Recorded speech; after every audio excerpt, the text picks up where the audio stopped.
Unang Pasko sa Pilipinas, kailan at paano ito ipinagdiwang? Halika't ating alamin. Bago pa sumikat ang parol, bago pa ang karoling, at bago natin nakilala ang Noche Buena, may isang Paskong naganap sa Pilipinas. Hindi masaya, hindi ingrande, at halos walang may alam. Taong 1565, ang Pilipinas, hindi pa Pilipinas noon. Walang Pasko, walang simbahan, walang Kristyanismo na kilala ng mga lokal maliban sa mga naunang dumating na manlalakbay. Dumating sa Cebu ang ekspedisyon ni Miguel Lopez de Legazpi at ng Augustinian Missionaries. Pagod, gutom at sugatan matapos ang nakakapanghinang paglalayag mula Mexico.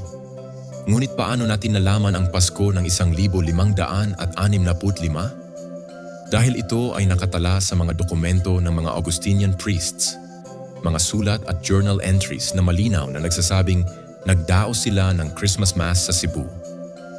Ano ang itsura ng Pasko noon? Kung ang Pasko ngayon ay makulay, maingay at puno ng pagkain, ang Pasko ng 1565 ay kabaligtaran. Ang sentro ng unang Pasko ay isang simpleng misa, isang maliit na altar, isang puting tela, isang kandila, at mga paring pagod na pagod pero hindi sumusuko sa pananampalataya. Walang choir, walang kampana, tanging dasal at pag-asa.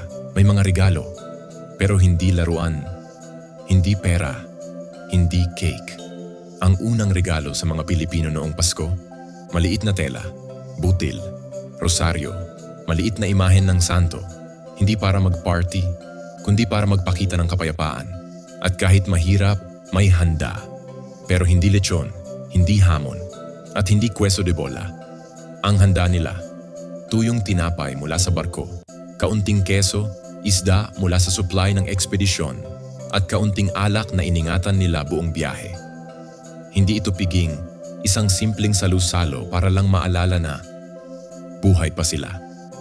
Pagkatapos ng misa at pagkain, nagtipon sila upang magpasalamat. Hindi dahil masagana ang taon, kundi dahil nakaligtas sila. At isa pang mahalagang nangyari, ang pakikipag-ugnayan sa mga lokal. Hindi ingrande, hindi fiesta. Pero ito ang simula ng unang pag-uusap tungkol sa pananampalataya. Ang Paskong ito ang nagbukas ng mahabang tradisyon ng Pasko sa bansa. Dito nagsimula ang Misa de Gallo, ang Noche Buena, at pati ang ating kultura ng Pasko na pinakamahaba sa buong mundo.